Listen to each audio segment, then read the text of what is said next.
Hello and welcome to another episode here on Outside Views. Today we're diving into a topic that has many people on edge, both in the UK and across Europe. It's about the stalled attempts to repair the damage from Brexit. Prime Minister Keir Starmer made his first official visit to Brussels, but he didn't bring the solutions many had hoped for. Instead, he came empty-handed. And this visit was meant to signal a new phase in UK-EU relations, one of rapprochement and mending ties. But as things stand, it seems more about repeating old patterns rather than paving a new path. Starmer has been quite clear in stating what will not happen. So no return to the EU single market, no rejoining the customs union, and certainly no relaxation of freedom of movement, even for young Europeans who want to come to the UK to study, work and experience life. And these are hard red lines drawn to satisfy domestic political pressures, but they are also the very obstacles that prevent meaningful progress.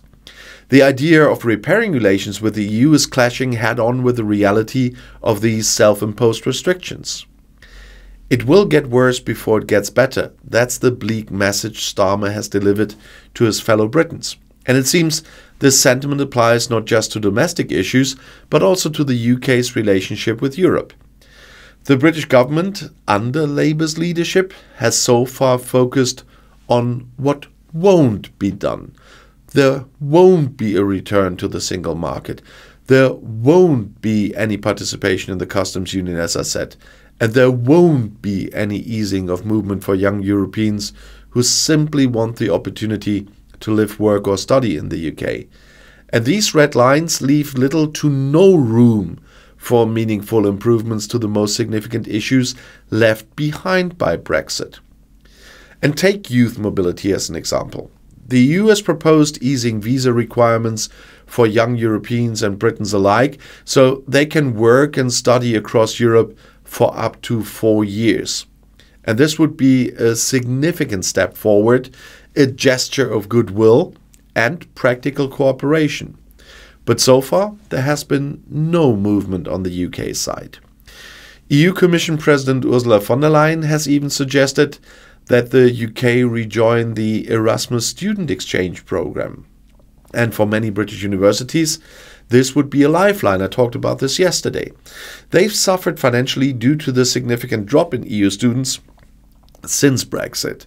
And these universities, once thriving on diversity and international exchange, are now feeling the effects of being cut off from the EU academic community. And really, why should the younger generation suffer for the decisions made by predominantly older Brexit supporters? This is a question that remains unanswered, and it speaks volumes about the current political climate in the UK.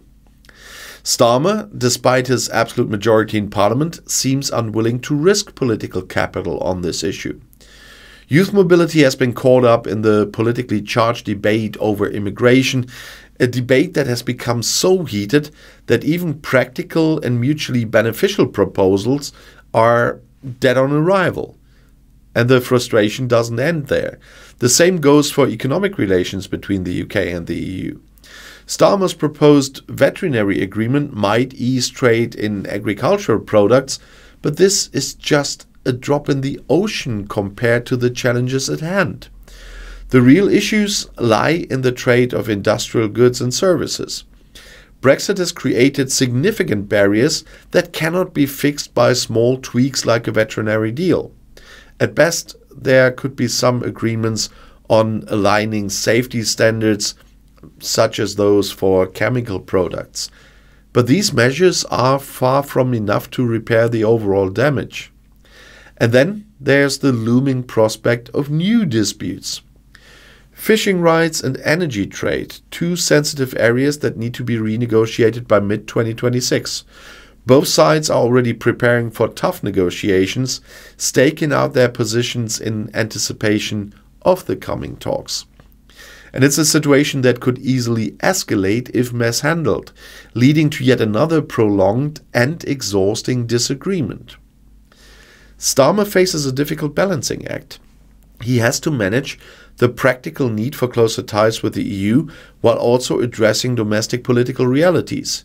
He needs to prove that his government is different from the Brexit-obsessed Conservative predecessors, but so far there are few signs of a real shift in direction. Instead of building bridges, Starmer seems to be reiterating the red lines set by previous governments.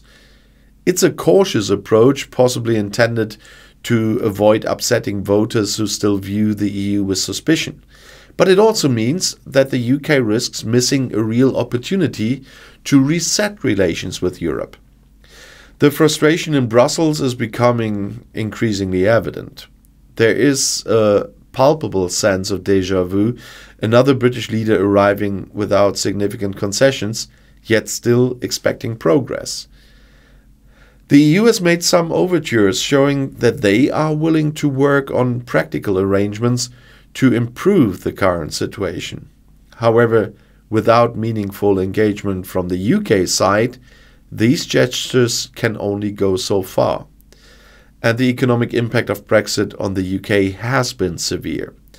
Businesses have been grappling with red tape, increased costs, and the complexities of navigating new trade barriers.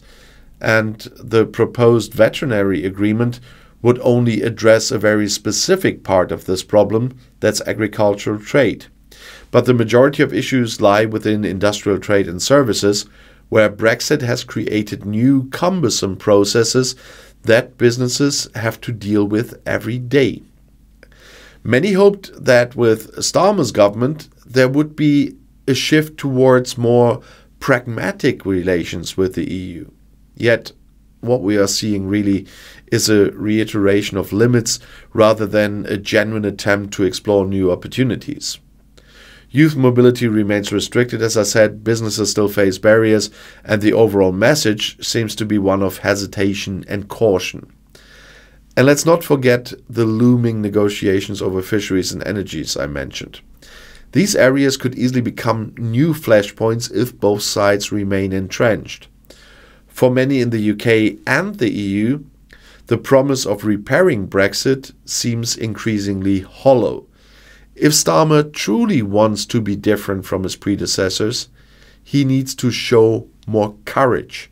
He needs to be willing to challenge those red lines, to make the case to the British public that closer ties with Europe are not only necessary, but also in the national interest.